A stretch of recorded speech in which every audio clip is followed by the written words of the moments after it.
Hi everyone, welcome to education point society. आज हम class 9 के science chapter number 5 the fundamental unit of life पढ़ेंगे। तो हम देखेंगे फंडामेंटल यूनिट ऑफ लाइफ क्या है। तो जब कॉर्क के एक पतले टुकड़ों की जांच करते समय रॉबर्ट हुक ने देखा कि कई छोटे डिब्बों से मिलकर बना हुआ कॉर्क एक छत्तेनुमा आकार के जैसा है, जैसे हनी कॉम्ब होता है। मधुमक्खी का छत्ता आपने देखा होगा, उसमें कई सारे पैटर्न्स बने होते हैं, कई सारे बॉक्स की तरह होते हैं, जिससे मिलकर वो स्ट्रक्चर तैयार होता है। छोटे छोटे कंपार्टमेंट्स होते हैं उसमें। कॉर्क जो है बेसिकली एक सब्सटेंस है जो कि बार्क नाम के एक पेड़ से मिलता है। और 1665 में हुक ने अपने बनाए हुए माइक्रोस्कोप से जब इसमें ऑब्जर्व किया तो देखा कि ये सारे बॉक्सेस मिलकर के एक छत्तेनुमा आकार है जिससे बना हुआ ये कॉर्क है। और उस बॉक्स को नाम दिया रॉबर्ट हुक ने सेल। सेल एक लैटिन वर्ड है जिसका मतलब होता है लिटिल रूम, यानी छोटा कमरा। कहने के लिए तो ये बड़ी छोटी घटना थी, पर इस घटना ने साइंस हिस्ट्री में बड़ा ही इंपॉर्टेंट रोल निभाया है।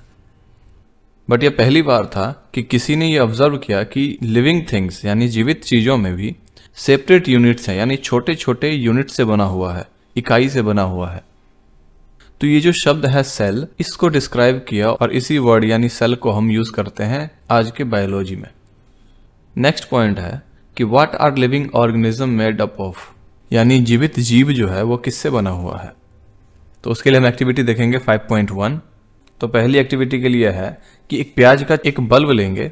बल्ब होता है एक छोटा सा पीस, और उसको फोर्सकेप्स की मदद से पील यानी छील लेंगे अंदर वाली साइड से, और इसको डायरेक्टली हम वॉच ग्लास में डाल देंगे जिसमें वाटर है, ताकि ये सूखे ना। अब इस पील के साथ क्या होगा ये हम ऑब्जर्व करेंगे। तो नेक्स्ट स्टेप क्या है कि हम एक ग्लास स्लाइड लेंगे और उस पर वाटर का कुछ ड्रॉप डाल देंगे, और वो जो पील किया हुआ है हमने उसे हम उस ग्लास पर ट्रांसफर कर देंगे। और हम ये श्योर करेंगे कि जो पील है वो परफेक्टली फ्लैट हो जाए उस स्लाइड के ऊपर। एक थिन कैमल हेयर का पेंट ब्रश आता है जिसकी मदद से हम पील को ट्रांसफर कर लेंगे। उसके ऊपर हम सैफरन सोल्यूशन को डालेंगे कुछ ड्रॉप और उसे कवर कर देंगे। नेक्स्ट स्टेप में हम ये मेक श्योर करेंगे कि उसके अंदर कोई बबल्स ना बने।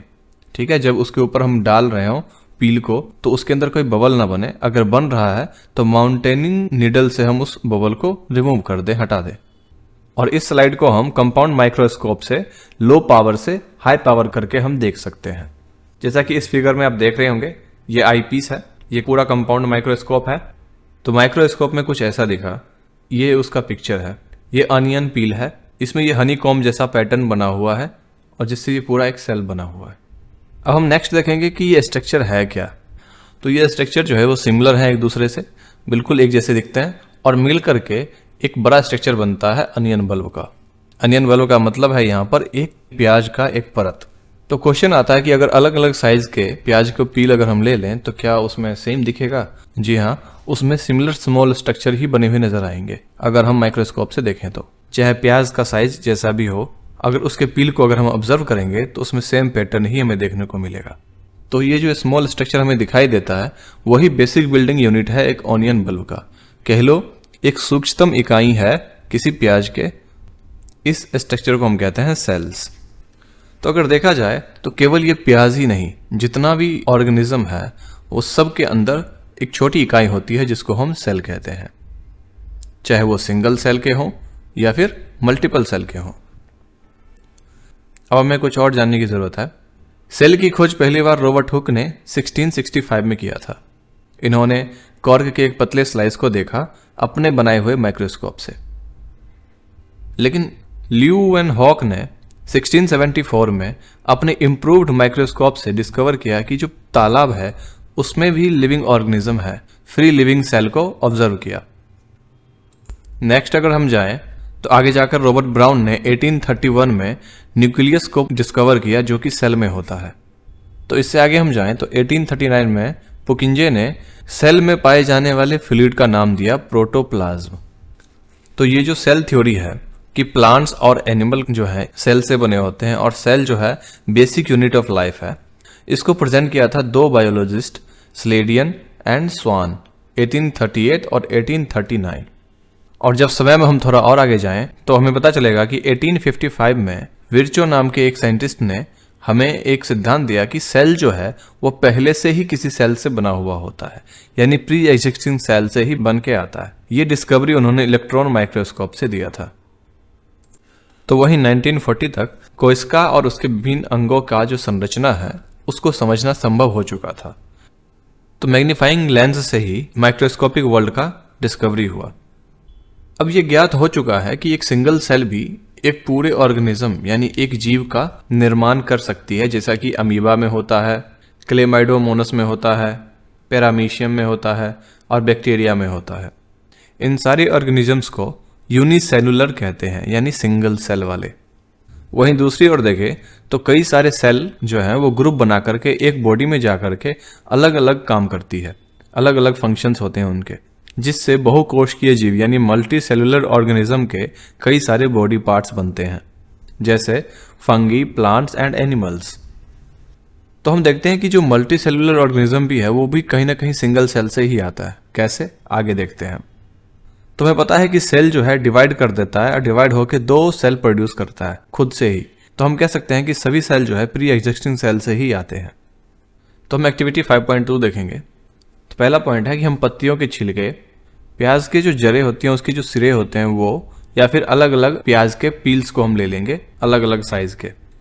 तो सेकंड स्टेप में हम कुछ क्वेश्चन के आंसर जानना चाहेंगे कि जितने भी सेल हमने इकट्ठे किए हैं क्या उनका शेप और साइज एक जैसा है, क्या उसका स्ट्रक्चर एक जैसा है, या फिर थर्ड है कि जो प्लांट की जो बॉडी है उसके अलग अलग पार्ट्स के जो सेल होंगे क्या उनमें कोई डिफरेंसेस हमें मिलेगा। और फोर्थ क्वेश्चन है कि क्या सिमिलरिटीज हमें मिलेगी। कुछ ऑर्गेनिजम्स हैं जिनके पास खुद ही अलग अलग प्रकार के सेल हैं, ये नीचे कुछ दिया गया है। ये अलग अलग तरह के सेल हैं जिसमें ब्लड सेल है, ऐसा दिखता है, नर्व सेल कुछ ऐसा दिखता है, फ्लैट सेल कुछ इस तरीके का, बोन सेल कुछ इस तरीके का, ओवियम सेल इस तरीके का, स्पर्म सेल जो है वो इस तरीके का दिखता है। तो नेक्स्ट हम देखेंगे कि जो सेल का जो साइज और शेप है ना वो उसके स्पेसिफिक फंक्शन से पता चलता है कि वो किस तरीके के फंक्शंस को परफॉर्म कर रहे हैं, यानी किस तरीके का कार्य कर रहे हैं। जैसे कुछ सेल है लाइक अमीबा, वो अपना शेप चेंज करती है, ठीक है। और वहीं कुछ केसों में हम देख सकते हैं कि कोई सेल किसी दूसरे सेल के लिए जो शेप लेगा वो कम हो सकता है या ज़्यादा हो सकता है या अजीब तरीके का हो सकता है। एग्जाम्पल के लिए हम नर्व सेल को लेंगे, इसका एक टिपिकल शेप है। नर्व सेल हम देखेंगे, इसका एक टिपिकल शेप है। तो जितना भी जीवित सेल है उसके पास एक कैपेसिटी होती है कि वो कुछ बेसिक फंक्शंस को परफॉर्म कर सके, और यही उसकी विशेषता होती है। तो एक क्वेश्चन आता है कि किस तरीके से लिविंग सेल जो है बेसिक फंक्शंस को परफॉर्म कर पाता है। तो हम सभी जानते हैं कि ह्यूमंस जैसे और भी मल्टी सेलुलर जीव हैं जिनमें श्रम विभाजन का कॉन्सेप्ट होता है। मीन्स कि different parts of human body perform different functions, कि अलग अलग बॉडी पार्ट जो है अलग अलग काम करेंगे। जैसे कि हार्ट जो है ब्लड पंप करता है, स्टमक जो है फूड को डाइजेस्ट करता है। सिमिलरली जो है अलग अलग काम दिए हुए हैं अलग अलग हमारे ऑर्गन्स को, और इसी तरीके से सेल में भी डिवीजन हुआ होता है। इनफैक्ट अगर देखा जाए तो सेल में कुछ सर्टेन स्पेसिफिक कंपोनेंट्स होते हैं जिनको हम ऑर्गेनोसेल्स कहते हैं, हिंदी में यानी कोशिकांग कहते हैं। और जितने टाइप के भी सेल ऑर्गेनल हैं वो अलग अलग तरीके का फंक्शंस को परफॉर्म करते हैं। जैसे न्यू मटेरियल को बनाना, सेल में जो वेस्ट मटेरियल है उसको बाहर निकालना।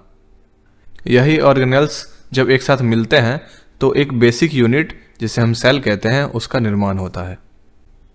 और ये बड़ा मजेदार है कि सभी सेल में ये जो ऑर्गेनेल्स होते हैं ये सेम प्रकार के पाए जाते हैं, चाहे इनका काम जैसा भी हो और या फिर किसी भी ऑर्गेनिज्म में ये पाए गए हो, ठीक है।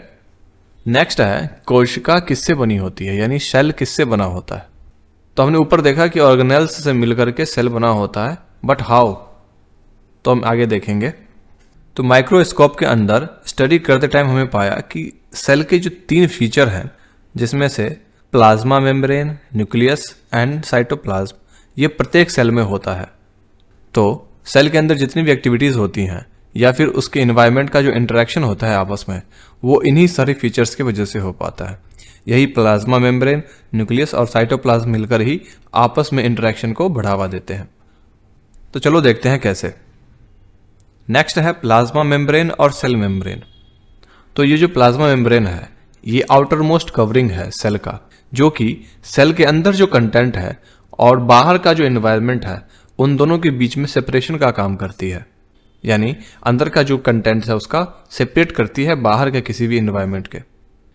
और ये प्लाज्मा मेम्ब्रेन ही परमिट देती है यानी डिसाइड करती है कि जो मटेरियल है कौन सा मटेरियल सेल के अंदर आएगा और कौन सा मटेरियल सेल से बाहर जाएगा। और कुछ अदर मटेरियल्स के जो मूवमेंट्स हैं उसको भी ये रोकता है, नहीं आने देता अंदर। इसी सब वजह से इस सेल मेम्ब्रेन को नाम दिया गया सेलेक्टिवली परमिएबल मेम्ब्रेन। हिंदी में कहे तो चुनिंदा पारेगम्य झिल्ली, यानी सिलेक्ट करना, किसी को चुन लेना। परमिएबल मतलब पारेगम्य, आने जाने देने का रास्ता उसी के पास है, तो पारेगम्य, उससे जा सकते हैं हम। और मेम्ब्रेन यानी एक झिल्ली की तरह होगा, जैसे कोई जाल होता है और जाल के बीच में जो छोटा सा स्पेस होता है, ये कुछ इस तरीके का काम करता है। तो क्वेश्चन आता है कि ये मूवमेंट होता है सब्सटेंस का सेल के अंदर किस तरीके से होता है, या फिर सब्सटेंस उससे बाहर कैसे निकलता है। जैसे कि कुछ सब्सटेंस है, जैसे कार्बन डाइऑक्साइड हो गया, ऑक्सीजन हो गया, ये सेल मेम्ब्रेन से पास हो जाते हैं, और जिस प्रोसेस का नाम है डिफ्यूजन। ठीक है, तो डिफ्यूजन जो है एक स्पॉन्टेनियस मूवमेंट है सब्सटेंस का, जो हाई कंसंट्रेशन रीजन से लो कंसंट्रेशन रीजन की तरफ जाता है। मान लो कि कहीं कंसंट्रेशन ज्यादा हाई है और कहीं कंसंट्रेशन लो है, तो वो क्या होगा कि हाई कंसंट्रेशन वाले जो है वो लो कंसंट्रेशन वाले की तरफ बढ़ेगा। इस तरीके से डिफ्यूजन का प्रोसेस होता है। और इसी तरीके का कुछ और होता है, जैसे एग्जांपल हम देखेंगे कि CO2 है। जब ये सेल में CO2 बनता है तो वहां पे हाई कंसंट्रेशन होता है, पर वहीं जो एक्सटर्नल एनवायरनमेंट यानी बाहर का एनवायरनमेंट है वहां पे CO2 का कंसंट्रेशन लो है, तो वो इस तरीके से अंदर से बाहर जा पाता है। और इसी तरीके से O2 यानी ऑक्सीजन के साथ भी होता है कि जैसे ही अंदर का कंसंट्रेशन लो हो जाता है, यानी वहां ऑक्सीजन खत्म होने लगता है, तो बाहर से जो हाई कंसंट्रेशन वाली ऑक्सीजन है वो सेल के अंदर पहुंच जाती है, इसी डिफ्यूजन के प्रोसेस से। तो सेल के अंदर जो ये गैस का आदान प्रदान होता है, इसमें डिफ्यूजन जो है इंपॉर्टेंट रोल प्ले करता है। वाटर भी जो है इस डिफ्यूजन के लॉ को ओबे करती है, मानती है। ठीक है, जब वाटर के मॉलिक्यूल का मूवमेंट होता है तो उस प्रोसेस को हम कहते हैं ऑस्मोसिस। तो ऑस्मोसिस में क्या होता है कि जैसे मान लो कि पानी प्लाज्मा के अंदर मूव कर रही है, तो उसमें घुले हुए सब्सटेंस किस तरीके के हैं उससे डिसाइड होती है। तो यह ऑस्मोसिस जो है ये net diffusion of water across the selectively permeable membrane towards a higher solute concentration, यानी जिधर ज्यादा सल्यूट घुले हुए होंगे शुद्ध पानी का बहाव उसी तरफ से होगा। जैसे मानो कि एक तरफ नमक वाला पानी रखा हुआ है और एक तरफ शुद्ध पानी रखा हुआ है और बीच में परमिएबल मेम्ब्रेन है, तो क्या होगा कि जो शुद्ध तरफ का पानी है ना वो हाई कंसंट्रेशन वाले पानी यानी सॉल्ट वाटर की तरफ मूव करेगा। इसे कहते हैं ऑस्मोसिस, और ये बिल्कुल ही डिफ्यूजन की तरह होता है, या कह लो कि उसका उल्टा होता है। क्वेश्चन है क्या होगा जब एनिमल सेल और प्लांट सेल को एक सोल्यूशन में डाला जाएगा, वाटर और सॉल्ट सोल्यूशन या फिर वाटर और शुगर सोल्यूशन के साथ। ये तीन चीजें होंगी, जिसमें पहला है कि जैसा कि मैंने एग्जांपल दिया था कि अगर एक तरफ सॉल्ट वाला वाटर रखा हुआ है और एक तरफ शुद्ध पानी है जिसमें कोई भी सल्यूट नहीं है, तो बीच का जो परमिएबल मेम्ब्रेन है वो शुद्ध पानी को हाई कंसंट्रेशन वाले पानी की तरफ बहाव करेगा, जाने देगा, जिससे कि हाई कंसंट्रेशन भी जो है वो इक्वली बराबर हो सके, कंट्रोल में आ सके। तो यहाँ इस क्वेश्चन में जो सेल है उसको एक सोल्यूशन में डाला गया। अब होगा ये कि अगर उस सेल के अंदर का कंसंट्रेशन हाई होगा तो इसका मतलब है कि बाहर का कंसंट्रेशन लो है सोल्यूशन का। तो वो क्या करेगा, क्योंकि परमिएबल मेम्ब्रेन ऐसा है कि अंदर से सोल्यूशन बाहर भी जाएगा, यानी सेल के अंदर से बाहर, और बाहर का जो सोल्यूशन है वो अंदर आएगा। लेकिन बाहर जो सोल्यूशन कम जाएगा, यानी उसका अंदर का जो मटेरियल है वो कम जाएगा और अंदर पानी ज्यादा आ जाएगा, सोल्यूशन ज्यादा आ जाएगा। इससे क्या होगा कि वो फूल जाएगा, स्वेलअप हो जाएगा, और इस सोल्यूशन को हम कहते हैं हाइपोटोनिक सोल्यूशन। दूसरा है आइसोटोनिक सोल्यूशन। अब इसमें क्या होगा कि मान लो अगर वो सेल है और अंदर का कंसंट्रेशन भी उतना ही है जितना बाहर वाले सोल्यूशन का है, दोनों तरफ से जो लिक्विड आएगी वो बिल्कुल सेम मात्रा में होगी, बाहर भी उतनी ही जाएगी जितना अंदर आ रही है, और जितना अंदर आ रही है उतना ही बाहर जाएगी। तो इससे क्या होगा कि सेल का साइज वही स्मॉल ही रहेगा, स्वेल नहीं होगा, स्मॉल साइज का ही रहेगा। इसको बोलते हैं आइसोटोनिक सोल्यूशन। तीसरी चीज ये हो सकती है कि इसमें हाइपरटोनिक सोल्यूशन बने, यानी जिस सोल्यूशन में सेल को डाला गया है वो सोल्यूशन ज्यादा कंसंट्रेटेड है और सेल के अंदर का जो फ्लूइड है वो कम कंसंट्रेटेड है, यानी बाहर वाले सोल्यूशन के साथ मिक्स हो जाएगा, तो वो सेल जो है वो श्रिंक होकर के छोटा हो जाएगा। तो इस तरीके से हम देख सकते हैं कि ऑस्मोसिस जो है वो डिफ्यूजन की तरह ही एक स्पेशल केस है, वो भी सिलेक्टिवली परमिएबल मेम्ब्रेन का। जो भी यूनिसेलुलर फ्रेश वाटर ऑर्गेनिज्म है या फिर most of the plant cell है वो ऑस्मोसिस के थ्रू ही वाटर को लेता है, गेन करता है। जैसे कि रूट जो वाटर को एब्जॉर्व करता है अपने अंदर, वो भी ऑस्मोसिस के थ्रू ही लेता है। तो इस तरीके से हम देख सकते हैं कि वाटर और गैस के लिए डिफ्यूजन मोस्ट इंपॉर्टेंट है सेल के अंदर। डिफ्यूजन की प्रक्रिया होगी तभी गैस भी अंदर जा पाएगा, बाहर आ पाएगा, और वाटर भी अंदर जाके बाहर आ पाएगा। डिफ्यूजन का उल्टा होगा तो उसे ऑस्मोसिस कहेंगे, जिससे वाटर जा पाएगा और गैस को डिफ्यूजन के थ्रू ही हम भेज सकते हैं। इस तरीके से सेल जो है न्यूट्रिशंस भी एनवायरनमेंट से एब्जॉर्व करता है। अलग अलग मॉलिक्यूल्स मूव करते हैं इस प्रक्रिया को दोहराने के लिए, जिसमें एनर्जी लगती है। तो ये जो प्लाज्मा मेम्ब्रेन है ये फ्लेक्सिबल है और ये बनी होती है ऑर्गेनिक मॉलिक्यूल्स, जिसे हम कहते हैं लिपिड्स और प्रोटीन, जिसे हम सिर्फ इलेक्ट्रॉन माइक्रोस्कोप से ही देख सकते हैं। और यही परमिएबल मेम्ब्रेन यानी सेल मेम्ब्रेन का जो फ्लेक्सिबिलिटी है ना, लचीलापन, ये सेल को अपने वातावरण से फूड और अदर मटेरियल को अब्जॉर्व करने की, अवशोषित करने में सक्षम बनाता है। इस प्रोसेस को हम नाम देते हैं एंडोसाइटोसिस, और अमीबा इसी प्रोसेस से अपने फूड को एक्वायर करता है। नेक्स्ट है सेल वॉल। सेल वॉल है क्या? एक्चुअली प्लाज्मा मेम्ब्रेन के ऊपर एक और लेयर होता है जिसको हम बोलते हैं सेल वॉल। ये प्लाज्मा मेम्ब्रेन के बाहर होता है और ये प्लांट में पाया जाता है, जो कि सेल्यूलोज से बना होता है। सेल्यूलोज एक कॉम्प्लेक्स सब्सटेंस है और ये एक स्ट्रक्चर प्रोवाइड करता है जिससे स्ट्रेंथ मिलता है प्लांट को।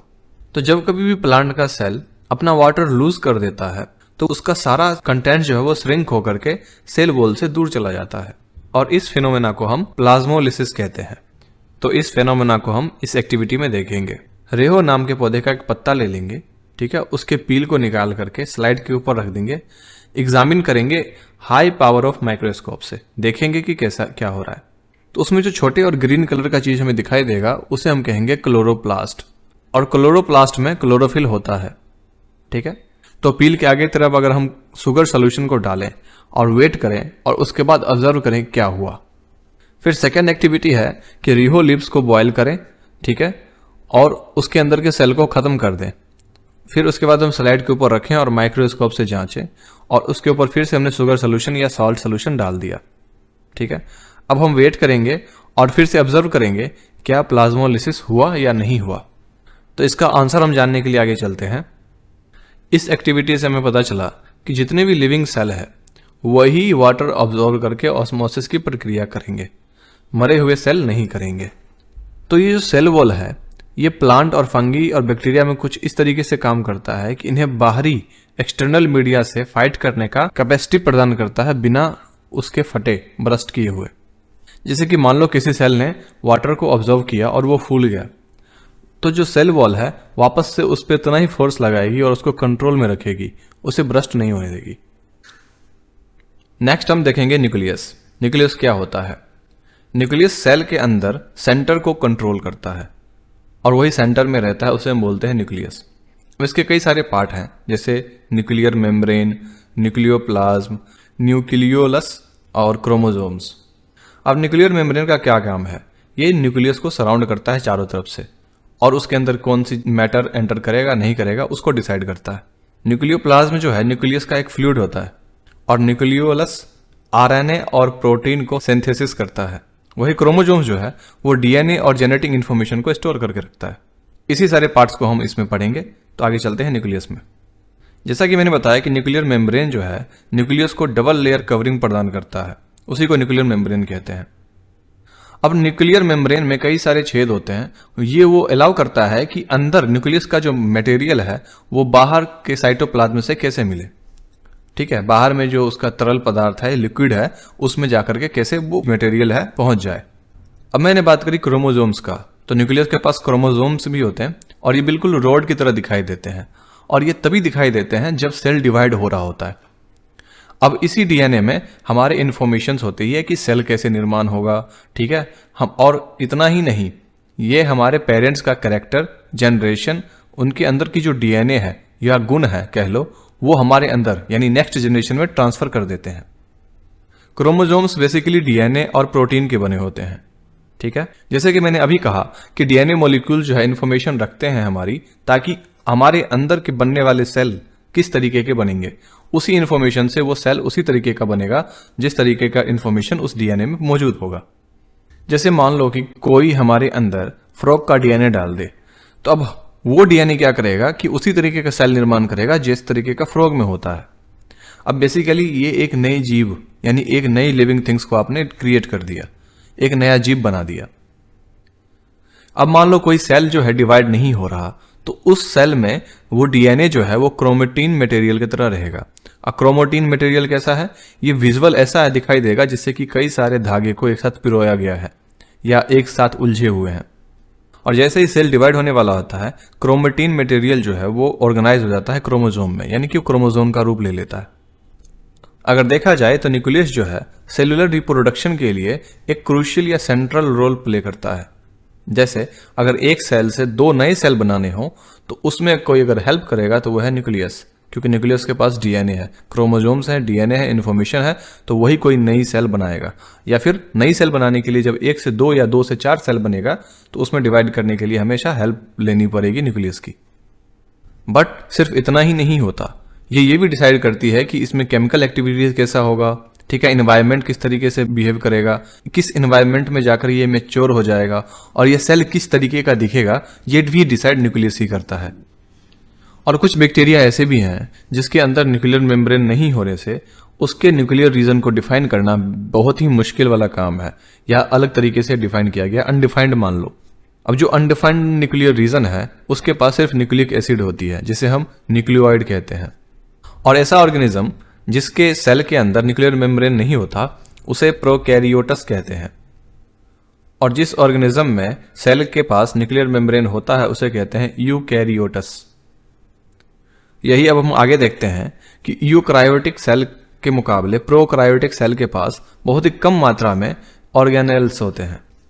और इसी कारण से ऐसे ऑर्गेनेल्स के जो फंक्शंस हैं वो कई सारे साइटोप्लाज्म के खराब ऑर्गेनाइज्ड पार्ट से भी किए जाते हैं। अब ऐसे कई सारे प्रोकैरियोटिक बैक्टीरिया है जो कि फोटोसिंथेसिस करता है, लेकिन उसमें जो रहने वाले क्लोरोफिल है वो किससे जुड़ा होता है, मेम्ब्रेनस वेसल्स यानी बैग लाइक स्ट्रक्चर होता है उससे। जबकि वही क्लोरोफिल अगर यूकैरियोटिक सेल में होता है तो वो प्लास्टिड से जुड़ा होता है। अब नेक्स्ट है साइटोप्लाज्म। क्या होता है साइटोप्लाज्म? नॉर्मली हम देखें तो ये एक जेली लाइक सब्सटेंस है जो सेल के अंदर पाया जाता है और ये पूरे सेल में भरा होता है। इसका काम क्या है कि ये सेल के अंदर जो ऑर्गेनेल्स होते हैं यानी कि कोशिकांग होते हैं, कोशिका का एक अंग जो कि काम करता होता है, उसको होल्ड करना, ऑर्गेनेल्स को होल्ड करता है ये। तो जब भी हम सेल को ऑब्जर्व करते हैं ना तो उसमें सेल मेम्ब्रेन के आसपास ये घिरा होता है चारों तरफ से, ठीक है, और बहुत छोटा सा स्टेन होता है उसके ऊपर जिसे हम साइटोप्लाज्म कहते हैं। और ये कई सारे स्पेशलाइज्ड सेल ऑर्गेनेल्स को होल्ड करके रखता है, जो कि ऑर्गेनेल्स परफॉर्म करते हैं स्पेसिफिक फंक्शन सेल के लिए। मान लो अगर कोई काम करना है सेल को तो वो सेल काम खुद नहीं करेगा, उसके अंदर रहने वाले ऑर्गेनेल्स करेंगे। अब ये जो सेल ऑर्गेनेल्स हैं ये इनक्लोज्ड होते हैं मेम्ब्रेन के, यानी कह लो ये चारों तरफ से मेम्ब्रेन से घिरे होते हैं। वहीं अगर प्रोकैरियोटिक सेल में देखें तो उसमें न्यूक्लियर रीजन एब्सेंट होता है, तो इसी चक्कर में उसमें सेल ऑर्गेनेल्स भी एब्सेंट होते हैं, वो भी नहीं पाया जाता। वहीं दूसरी तरफ यूकैरियोटिक सेल में न्यूक्लियर मेम्ब्रेन के साथ साथ ऑर्गेनेल्स भी होते हैं मेम्ब्रेन से घिरे हुए। अगर मेम्ब्रेन को अगर हमें जानना है, उसका महत्व देखना है कितना इंपॉर्टेंट है, तो हम वायरस का एग्जाम्पल ले सकते हैं। वायरस में कोई मेम्ब्रेन नहीं होता, इसलिए वो तब तक अपना कैरेक्टर शो नहीं करता, यानी तब तक वो अपने आप को जीवित जिंदा नहीं दिखाता जब तक वो किसी बॉडी के अंदर, लिविंग बॉडी के अंदर ना चला जाए। और जब बॉडी के अंदर वो जाता है तब वो मल्टीप्लाई होना शुरू होता है, उसके बाद वो अपना बिहेवियर शो करता है। अब नेक्स्ट है सेल ऑर्गेनेल्स। ये होता क्या है? जैसा कि हमने देखा ये सेल के अंदर एक स्पेशलाइज्ड स्ट्रक्चर होते हैं जो कि एक स्पेशल फंक्शन को परफॉर्म करते हैं।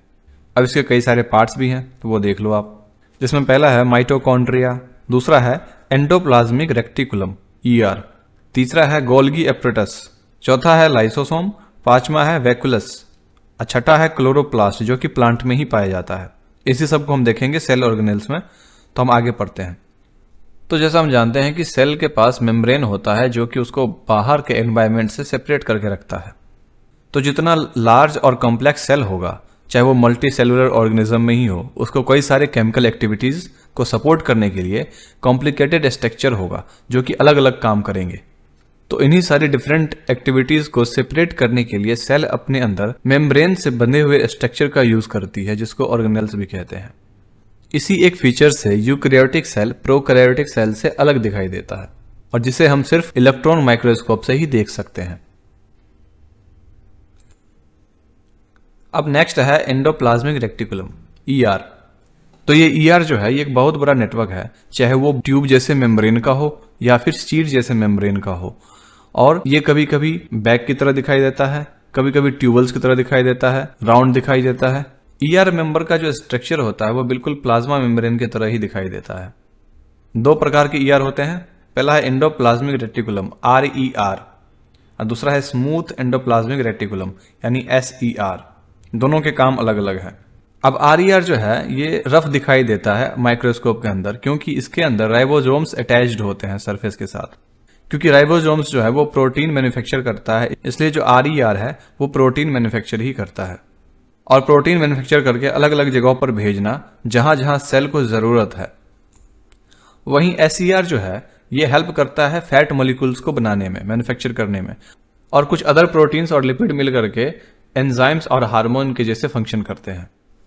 तो ये ER जो है ये बिल्कुल ही किसी नेटवर्क सिस्टम की तरह दिखाई देता है सेल के अंदर, अलग अलग सेल के अंदर भी ये नेटवर्क सिस्टम की तरह ही दिखाई देता है।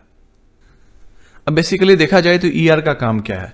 ER दो चीजें प्रोड्यूस करता है, प्रोटीन और लिपिड्स यानी फैट मॉलिक्यूल्स। इनका काम है कि उसके अंदर ट्रांसपोर्ट की तरह काम करना। अगर किसी एक मटेरियल को किसी दूसरे के पास भेजना है, मान लो कि साइटोप्लाज्म में भेजना है या न्यूक्लियस को भेजना है या अलग अलग रीजन में भेजना है सेल के, तो वो ER ही करेगा। इसके पास एक फ्रेमवर्क होता है जिससे ये सारा काम करता है और इसी फ्रेमवर्क की मदद से वो बायोकेमिकल एक्टिविटीज को भी करता है सेल में। वहीं अगर एनिमल के लीवर सेल को हम देखें तो उसमें ER जो है वो वर्टेब्रेट्स के रूप में जाना जाता है और इसमें SER जो है बड़ा क्रूशियल रोल प्ले करता है कि वो कई सारे पॉइजनस और ड्रग्स को डिटॉक्सिफाइंग कर देता है जो उसके ऊपर हावी नहीं होने देता ड्रग्स को। अब नेक्स्ट है गोल्गी एपरेटस। अब ये प्रोटीन और लिपिड्स बनाता तो नहीं है, ठीक है, लेकिन प्रोटीन और लिपिड्स को मॉडिफाई करता है, फिर वो आगे ट्रांसपोर्ट कर देता है।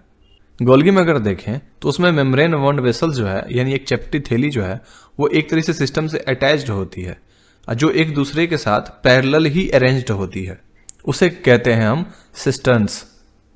अब जैसा कि मैंने कहा गोल्गी का काम है प्रोटीन और लिपिड्स को मॉडिफाई करके ट्रांसपोर्ट करना, तो इसके पास प्रोटीन और लिपिड आएगा कहां से? क्योंकि ये तो बनाता नहीं है, तो बनाता कौन है? ER। अब ER से प्रोटीन और लिपिड्स लेगा कैसे? तो उसके साथ कनेक्शन बनाएगा, यानी अपने मेम्ब्रेन्स को साथ उसके मेम्ब्रेन के साथ कनेक्शन बन जाएगा और ये उसी कनेक्शन का एक पार्ट बन जाएगा। फिर इसके पास प्रोटीन और लिपिड्स आएंगे जिसको ये मॉडिफाई करेगा और फिर आगे ट्रांसपोर्ट करेगा, क्योंकि ट्रांसपोर्ट करने के लिए भी ER से जुड़ा होना चाहिए क्योंकि वही सारा कुछ ट्रांसपोर्ट करता है। जैसा कि मैंने कहा कि ER के साथ कनेक्शन बना करके ये ट्रांसपोर्ट करता है। अब ये मॉडिफाई कैसे करता होगा? तो मॉडिफाई करने के लिए इसके पास मॉडिफिकेशन चीजें होनी चाहिए और मॉडिफाई कर देता है तो पैकेजिंग का भी सिस्टम तो होना चाहिए। हम मार्केट में देखें तो कोई प्रोडक्ट अगर हम लेते हैं तो उसको मॉडिफाई अगर हम करते हैं, मॉडिफाई करने के बाद उसकी पैकेजिंग होती है, फिर प्रोडक्ट सप्लाई होता है। सेम उसी तरीके से इसके पास स्टोरेज की भी क्षमता है, स्टोर करता है, फिर मॉडिफाई करता है, फिर पैकेजिंग करता है। ये तीन काम करते हैं कॉम्प्लेक्स में और फिर वो आगे बढ़ते हैं। जैसा कि मान लो कोई कॉम्प्लेक्स शुगर आया इसके पास, ये उसको सिंपल शुगर में कन्वर्ट कर देगा। और गोल्गी एपरेटस जो है ये सिर्फ यही काम नहीं करता बल्कि लाइसोसोम्स को भी बनाता है। ये रहे कैमिलो गोल्गी जिन्होंने गोल्गी एपरेटस का थ्योरी दिया था। नेक्स्ट है लाइसोसोम्स। अब ये लाइसोसोम्स है क्या? अब एक तरह से इनको कह लो सुसाइड बैग की तरह होते हैं। इनका काम होता है कि जितना भी वेस्ट है उसको ब्रेक डाउन करना, क्योंकि लाइसोसोम मेम्ब्रेन जो होता है इसके अंदर डाइजेस्टिव एंजाइम्स फिल होते हैं, भरे हुए होते हैं, ठीक है। और ये एंजाइम्स बनाता कौन है? तो RER, ठीक है। अब बेसिकली लाइसोसोम्स का काम कैसा है कि ये जैसे मैंने कहा कि ये एक वेस्ट डिस्पोजल की तरह काम करता है। कुछ भी अंदर अगर वेस्ट है तो उसको वो डिस्पोज कर देगा, ठीक है, सेल को क्लीन करके रखता है।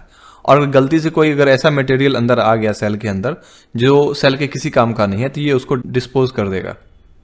जैसे मान लो कोई बैक्टीरिया अंदर आ गया, कोई फूड आ गया, ठीक है, ओल्ड ऑर्गेनेल्स अगर हो गए उसके अंदर, ये सबको खत्म कर देगा। इतना ही नहीं, अगर इसके अंदर कोई कॉम्प्लेक्स सब्सटेंस भी आ गया ये उसको भी तोड़ देगा सिंपलर सब्सटेंस में। अब ये सब इसलिए कर पाता है क्योंकि इसके पास पावरफुल डाइजेस्टिव एंजाइम्स होते हैं, वो एंजाइम्स जो किसी भी चीज को डाइजेस्ट कर सकते हैं।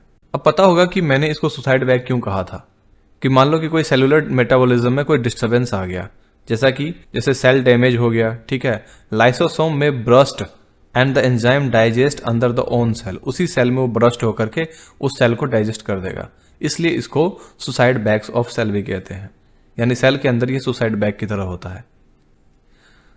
नेक्स्ट है हमारे पास माइटोकॉन्ड्रिया। क्या होता है? ये एक पावर हाउस है सेल का, ये एनर्जी को प्रोड्यूस करता है, ठीक है, इसलिए माइटोकॉन्ड्रिया को पावर हाउस द सेल कहते हैं। तो जैसा कि मैंने बताया कि माइटोकॉन्ड्रिया के पास दो मेम्ब्रेन कवरिंग्स होते हैं, जिसमें बाहर वाला में छेद होता है और जो कि अंदर वाले मेम्ब्रेन होते हैं वो अंदर डीपली फोल्ड होते हैं, घुमे हुए होते हैं, फोल्ड होते हैं एक दूसरे के साथ। अब ये जो फोल्ड है वो सरफेस एरिया को इंक्रीज करता है। किसके सरफेस एरिया को करता है? एटीपी, जो कि केमिकल रिएक्शन को जनरेट करता है। अब इतने सारे केमिकल एक्टिविटीज को करने के लिए रिक्वायर्ड किस चीज की होगी? तो रिक्वायर्ड होगी एनर्जी की। एटीपी मॉलिक्यूल्स के रूप में वो एनर्जी को प्रोड्यूस करके बाहर निकालता है, इसलिए एटीपी को सेल का एनर्जी करेंसी भी कहते हैं, ठीक है। फिर बॉडी क्या करती है? उस एटीपी के स्टोर्ड एनर्जी को केमिकल कंपाउंड्स बनाने और मैकेनिकल वर्क करने के लिए यूज करता है। देखा जाए तो माइटोकॉन्ड्रिया के स्ट्रेंज ऑर्गेनेल्स हैं, क्योंकि इनके पास खुद का डीएनए होता है और राइबोसोम्स भी होता है, इसलिए माइटोकॉन्ड्रिया जो है वो अपनी ही प्रोटीन बनाने में एबल होते हैं, ये खुद ही बना सकते हैं प्रोटीन्स को, ठीक है। अब नेक्स्ट है प्लास्टिड्स। प्लास्टिड्स होता क्या है? बेसिकली ये प्लांट में पाया जाता है और इसका काम है प्लांट्स में फोटोसिंथेसिस को करवाना। अब ये दो तरह के होते हैं, ठीक है। पहला है क्रोमोप्लास्ट, दूसरा है ल्यूकोप्लास्ट। क्रोमोप्लास्ट में कलर प्लास्टिड्स होता है और ल्यूकोप्लास्ट जो है कलरलेस प्लास्टिड्स होता है, व्हाइट होगा या कलरलेस होगा। अब देखा जाए तो क्रोमोप्लास्ट में क्लोरोफिल होता है, पिगमेंट वाला, ठीक है, इसलिए इसे क्लोरोप्लास्ट भी कह देते हैं। अब क्लोरोप्लास्ट जो है फोटोसिंथेसिस के लिए बहुत ज्यादा जरूरी होता है। तो देखा जाए क्लोरोप्लास्ट के पास कई तरह के कलर होते हैं, जिसमें येलो ऑरेंज भी है, ताकि क्लोरोफिल में वो ऐड कर सके। वहीं अगर ल्यूकोप्लास्ट को देखें, ये प्रिमली ऑर्गेनेल्स होता है, जिसमें कुछ मटेरियल स्टोर किए जाते हैं, जैसे स्टार्च, ऑयल, प्रोटीन, ठीक है, ये सारी चीजें। वहीं क्लोरोप्लास्ट के अंदर एक स्ट्रोमा नाम का मटेरियल होता है, जो कई सारे मेम्ब्रेन लेयर से घिरा हुआ होता है, संगठित हुआ होता है, उसके सारे एक साथ मिल करके वो स्ट्रोमा बनता है। ये बिल्कुल माइटोकॉन्ड्रिया के एक्सटर्नल स्ट्रक्चर के जैसा होता है। जैसे माइटोकॉन्ड्रिया में डीएनए और राइबोसोम्स होते हैं, उसी तरह प्लास्टिड्स में भी डीएनए और राइबोसोम्स होते हैं। अब नेक्स्ट चलते हैं हम वैक्यूल्स के बारे में। वैक्यूल्स स्टोर करता है सॉलिड और लिक्विड जैसे कंटेंट को। वहीं अगर देखें तो ये एनिमल और प्लांट दोनों में पाया जाता है, साथ साथ में फंगी, बैक्टीरियल सेल्स में भी पाया जाता है। लेकिन अगर एनिमल में देखें तो ये इसका साइज बहुत छोटा होता है, वहीं प्लांट में इसका साइज बहुत ज्यादा बड़ा होता है। और इतना ही नहीं, जो सेंट्रल वैक्यूल होता है किसी प्लांट के सेल का, वो कभी कभी 50 से 90% सेल वॉल्यूम का ऑक्यूपाई कर लेता है, यानी इतना स्पेस वो अकेले ले लेता है।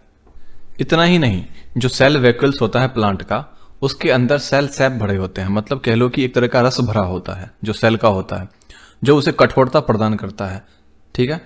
इतना ही नहीं, प्लांट के लाइफ को सस्टेन करने के लिए जो इंपॉर्टेंट सब्सटेंस होते हैं उसको भी स्टोर करता है, जैसे एमिनो एसिड, शुगर, ठीक है, वेरियस ऑर्गेनिक एसिड हो जाते हैं, सम प्रोटीन्स, इन सारी चीजों को वो अपने अंदर स्टोर करके रखता है।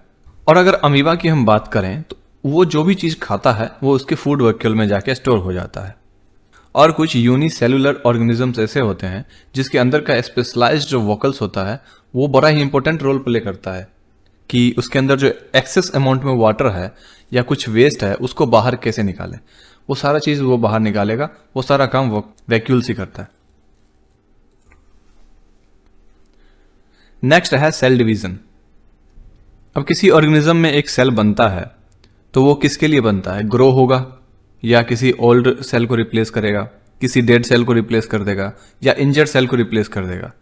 इन सारे चीजों को बनने में जो चीजें रिक्वायर्ड होती है उसे बोलते हैं सेल रिप्रोडक्शन, जिसे हम एक नाम देते हैं सेल डिवीजन, यानी एक सेल से कई सारे सेल बन जाना। अब यहां दो टाइप के सेल डिवीजन है। पहला है मिटोसिस एंड दूसरा है मियोसिस। अब सेल डिवीजन प्रोसेस में जितने भी सेल बनते हैं ग्रोथ होने के लिए उसे हम कहते हैं मिटोसिस।